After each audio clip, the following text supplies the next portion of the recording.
Halo semuanya, pada kesempatan kali ini saya akan menjelaskan sedikit informasi mengenai alat kesehatan kateter urin. Apa itu kateter urin? Kateter urin adalah selang atau tabung kecil berongga fleksibel yang dimasukkan ke dalam saluran kemih dan kandung kemih yang terbuat dari bahan silikon, lateks, teflon, plastik, dan logam. Tujuan dari pemasangan kateter urin adalah untuk mengosongkan kandung kemih, memonitor keseimbangan cairan sebagai pengambilan bahan pemeriksaan, meningkatkan rasa nyaman pasien akibat distensi abdomen, serta untuk memantau output urin pada pasien dengan pengontrolan ketat. Selanjutnya ada jenis-jenis kateter urin.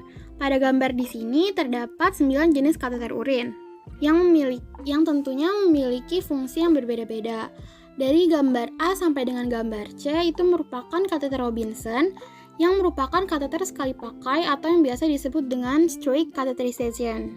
Pada gambar D itu merupakan kateter Code yang mana merupakan kateter dengan ujung lengkung dan ramping. Nah, kateter ini biasanya digunakan untuk pasien pria. Mengapa? Karena kateter ini dibuat khusus untuk pembesaran prostat. Dari gambar E sampai dengan gambar G itu merupakan kateter self-retaining, contohnya itu seperti kateter Pezzer atau kateter Melcott. Dari H sampai gambar I itu merupakan kateter Foley yang mana kateter yang digunakan untuk penggunaan jangka panjang. Yang gambar H ini merupakan kateter two-way dan yang ini merupakan kateter three-way.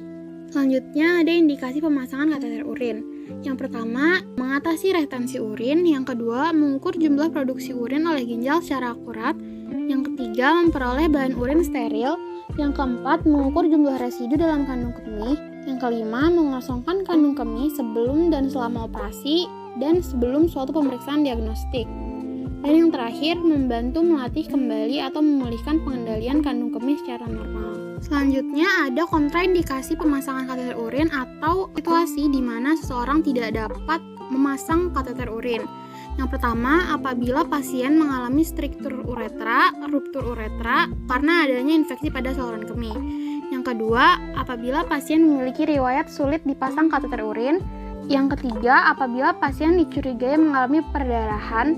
Dan yang terakhir, apabila pasien mengalami prostatitis akut, phimosis, atau suspek trauma uretral.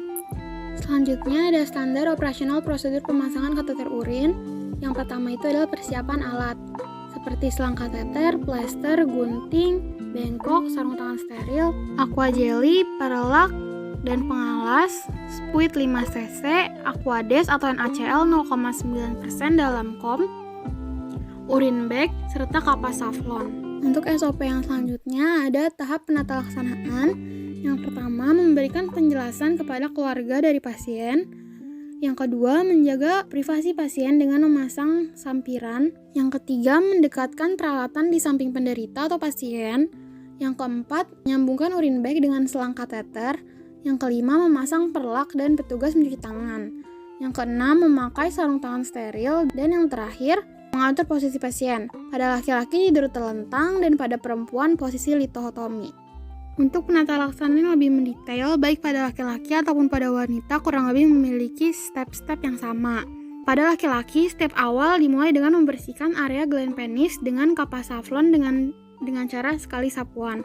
Sedangkan pada wanita, step pertamanya adalah tangan kiri membuka labia dan tangan kanan membersihkan area labia dengan kapas saflon dengan sekali sapuan, mulai dari labia minora kemudian labia mayora.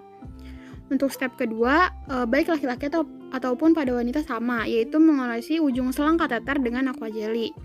Untuk step yang ketiga, pada laki-laki itu tangan kiri memegang penis sampai tegak kurang lebih 60 derajat.